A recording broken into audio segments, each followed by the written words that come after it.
Battle through the haven season 5 episode 163 Bangla explain. আগামী পর্বে আমরা যা দেখেছি, হঠাৎ সামনে এলো এক পরিচিত মুখ। সে বলল, এখন দেখা যাক আজকের এপিসোডে কি ঘটে। নালান চিৎকার দিয়ে বলে, ইয়াও লিয়াংকুন, তুমি এখনো বেঁচে আছো? ওদিকে কিছু চিৎকার শুনে ইউনিয়ন বলে, এই চিৎকারগুলো তো নালানের দিক থেকে আসছে।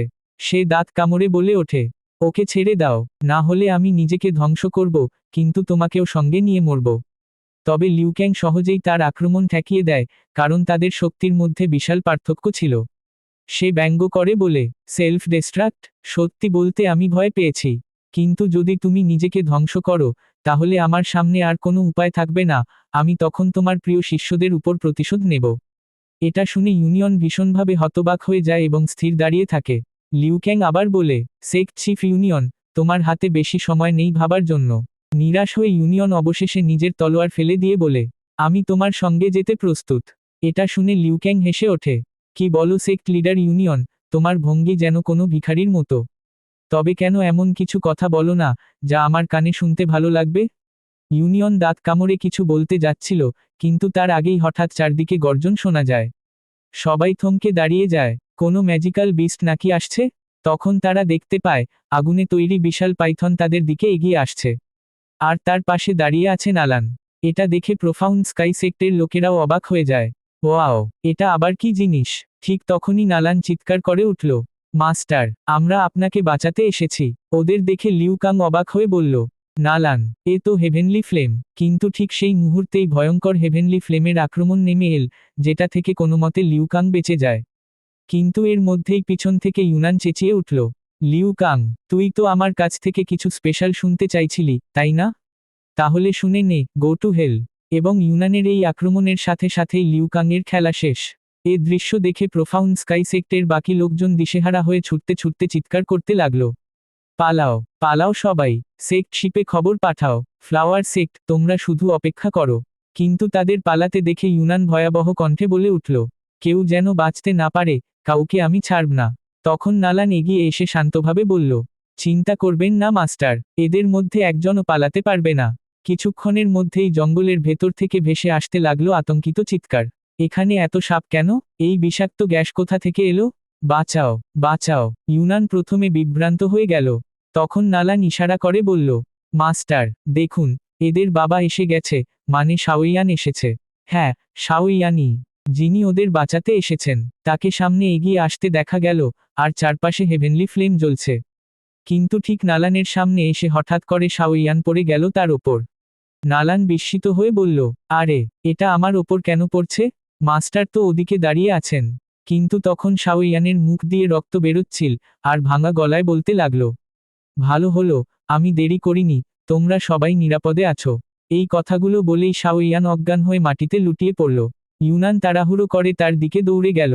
চাঁদের আলোয় দেখা গেল, অচেতন শাওইয়ান পড়ে আছে চারপাশে অনেক মহিলার মাঝে। ইউনান লিটল ফেয়ারি ডক্টরকে জিজ্ঞেস করল, শাওইয়ান এখন কেমন আছে? লিটল ফেয়ারি ডক্টর উত্তর দিল, এখানে আসার আগে শাওইয়ান জোর করে কিংকং গ্লাস বডি তারা চিহ্ন অনুশীলন করেছিল। এরপর বিষাক্ত কীটের আক্রমণও হয়েছিল। সেই কারণে তার শরীর প্রচণ্ড ক্লান্ত হয়ে গেছে, আর ভেতরে মারাত্মক আঘাত লেগেছে। এ কথা শুনে কালিন রাগান্বিত হয়ে বলল, ঠিকই হয়েছে, কে বলেছিল ওকে এত দেখানো শোনানো করতে? এত তাড়াহুড়ো করে এখানে আসার কি দরকার ছিল? আমি একাই ওসব কীট মারিয়ে ফেলতে পারতাম। এ কথায় ইউনান একটু দুঃখ ভরে বলল, না, সে এসব করেছে শুধু আমাদের রক্ষা করার জন্য। কিন্তু হঠাৎ অচেতন শাওইয়ান আস্তে আস্তে বলল, আমি ঠিক আছি, মাস্টার বলেছিলেন, যদি আমরা এমন কোনো ব্লাড পুল পাই যেটা অ্যানশিয়েন্ট হেভেন ডেমন পাইথন নিজের সন্তান বড় করার জন্য ব্যবহার করেছে, তবে সেই পুলে প্রবেশ করলে আমার শারীরিক শক্তি আরও বাড়বে। আর কিংকং গ্লাস বডির পার্শ্বপ্রতিক্রিয়াগুলোও সেরে যাবে। এ কথা শুনে লিটল ফেয়ারি ডক্টর বলল, কিন্তু অ্যানশিয়েন্ট হেভেন ডেমন পাইথন তো বহু আগেই বিলুপ্ত হয়ে গেছে। সাথে সাথেই সাইমন দ্রুত বলে উঠল, কিন্তু আমরা তো এখন অ্যানশিয়েন্ট ওয়েস্টল্যান্ড রিজিয়নে আছি। এখানে হয়তো এমন কোনো পুল পাওয়া যেতে পারে। তখন মেডুসা গম্ভীর কণ্ঠে বলল, তুমি কি পাগল হয়েছ? অ্যানশিয়েন্ট হেভেন ডেমন পাইথন তো সেভেন কালার্ড হেভেন শোয়ারিং পাইথন এর থেকেও বিরল। এত সহজে কি এটা পাওয়া সম্ভব? ওদের আলাপচারিতা শুনে হঠাৎ ইউনান বলে উঠল, ব্লাড পুল পাইথন। নালান জিজ্ঞেস করল, এই অ্যানশিয়েন্ট হেভেন ডেমন পাইথন দেখতে কেমন? তখন চি লিং রেকর্ড থেকে বর্ণনা করল, অ্যানশিয়েন্ট হেভেন ডেমন পাইথনের চোখ হয় লাল রঙের। তার চারপাশ সবসময় ঘিরে থাকে কালো কুয়াশায়। আর তার মুখ দেখতে অনেকটা জল্লাদের মতো, যে মুখে শুধুই হত্যার উন্মাদনা ফুটে ওঠে। এ কথা শুনে ইউনান আর নালান দুজন একে অপরের মুখের দিকে তাকিয়ে রইল। মনে হলো যেন কিছু মনে পড়ে গেছে। এখন শাওইয়ান এসে পড়েছে এক ভয়ঙ্কর রক্তপুকুরের সামনে, যেখানে প্রাচীন হেভেন ডেমন পাইথন তার সন্তানকে বড় করেছে। প্রাচীন হেভেন ডেমন নাম শুনে ইউনিয়ন আর নালান দুজনেই চমকে ওঠে। নালান অবাক হয়ে বলে, এমন এক পাইথনের সাথে তো আমরা আগেও লড়াই করেছি। ইউনিয়ন উত্তর দেয়, হ্যাঁ, কারণ আমরা এর ব্লাড পুলের কাছে গিয়েছিলাম। সেই কারণেই পাইথন আমাদের আক্রমণ করেছিল। তখনই প্রোফাউন্ড স্কাইস একটু সুযোগ নিয়ে আমাদের আক্রমণ চালিয়েছিল। এই পাইথনের শক্তি অন্তত 5 স্টার ডৌজুন লেভেলের সমান। দেখতে ভয়ঙ্কর হলেও এটি সত্যিই অত্যন্ত বিপজ্জনক।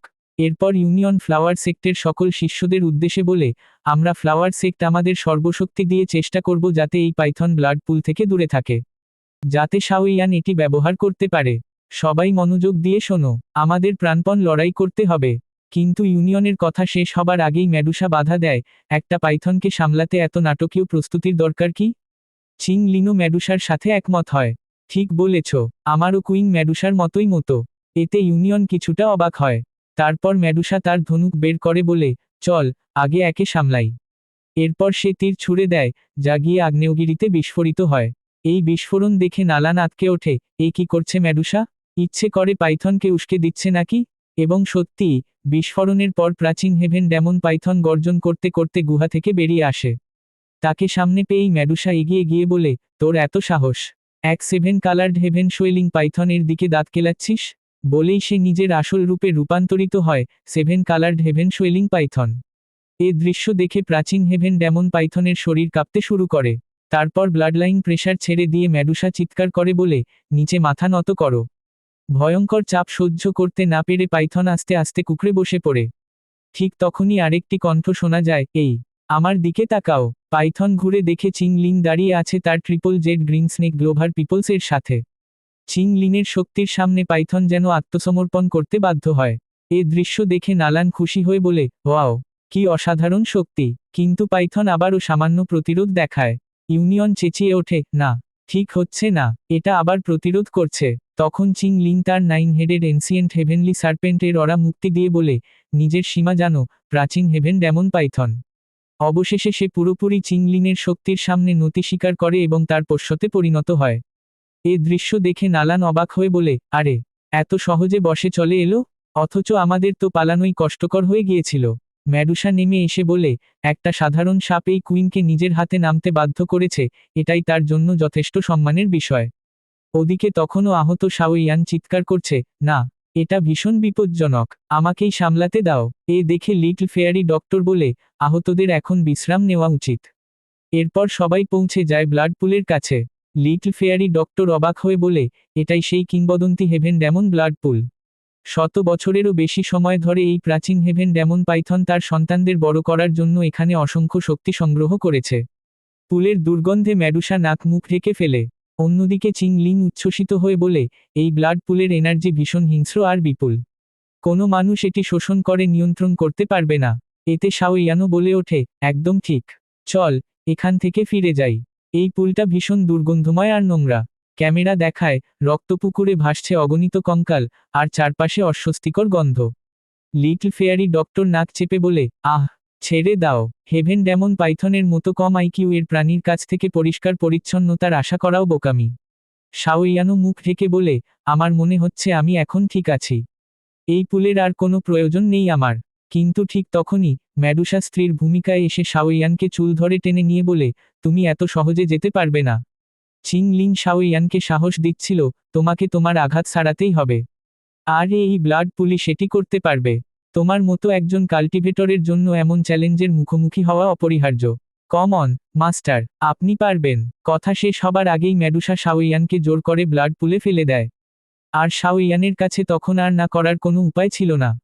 ভাইয়েরা, ভিডিওটা লাইক আর চ্যানেলটা সাবস্ক্রাইব করতে ভুলবেন না। এখন বাকিরা বাইরে দাঁড়িয়ে শাওইয়ানের বেরিয়ে আসার অপেক্ষা করতে থাকে। ইউনিয়ন বলে, 3 দিন পেরিয়ে গেছে, কিন্তু এখনো কোনো নড়াচড়া নেই। শাওইয়ান ঠিক আছে তো? লিটল ফেয়ারি ডক্টর উত্তর দেয়, আমরা এখানে পাহারা দিচ্ছি। আর প্রাচীন হেভেন ডেমন পাইথনের ভয় অন্য কোনো প্রাণী বা শক্তি কাছে আসবে না। তাই দুশ্চিন্তার কারণ নেই। তখন কাইলিং বলে ওঠে, হয়তো যদি শাও ইয়ান ওই দুর্গন্ধ সহ্য করতে না পারে, অথবা নিজেই কোনো সমস্যায় পড়ে, তাহলে সমস্যা হতে পারে। ঠিক তখনই পাহাড়ি আগ্নেয়গিরি বিস্ফোরিত হয়। চিং লিং চিৎকার করে ওঠে, এ কি? কিছু একটা সমস্যা হয়েছে। অগ্নুৎপাত থেকে এক বিশাল দেহ বেরিয়ে আসে। লিটল ফেয়ারি ডক্টর আনন্দে বলে ওঠে, সফল হয়েছে। এ তো কিং কং গ্লাস বডির পিক ফর্ম। ইউনিয়নও অবাক হয়। কিন্তু তার থেকেও বড় খবর হলো, শাওইয়ান 9 স্টার ডৌজুন লেভেলে ব্রেকথ্রু করেছে। শাওইয়ান খুশি হয়ে বলে, অবশেষে পেরেছি। লিটল ফেয়ারি ডক্টর বলে, কংগ্র্যাচুলেশনস শাওইয়ান। চিং লিংও উচ্ছ্বসিত, ইয়াং মাস্টার তো সত্যিই আলাদা। কিন্তু যখন শাওইয়ান ওদের দিকে এগিয়ে আসতে থাকে, তখন সবাই আস্তে আস্তে দূরে সরে যেতে থাকে। এতে শাওইয়ান রেগে যায়, তোমরা সবাই পিছিয়ে যাচ্ছ কেন? সমস্যা কি? লিটল ফেয়ারি ডক্টর চুপিসারে কাইলিংকে বলে, সে তো 3 দিন ধরে ব্লাড পুলে ছিল। কাইলিং উত্তর দেয়, ঠিক তাই। তাই ওর শরীর থেকে ব্লাড পুলের দুর্গন্ধ বেরোচ্ছে। চিং লিং নাক চেপে ধরে বলে, আরে তোমরা কি বলছো? আমি তো কিছুই গন্ধ পাচ্ছি না। এরপর সবাই সেই প্রাচীন হেভেন ডেমন পাইথনের পিঠে চড়ে পৌঁছে যায় এক বিশাল প্রাচীন মঞ্চে, দ্য এনসিয়েন্ট রিজিয়ন স্টেজ। তো আজকের ভিডিও এখানেই শেষ। আগামী পর্বে আমরা দেখব এক ভয়ানক যুদ্ধ।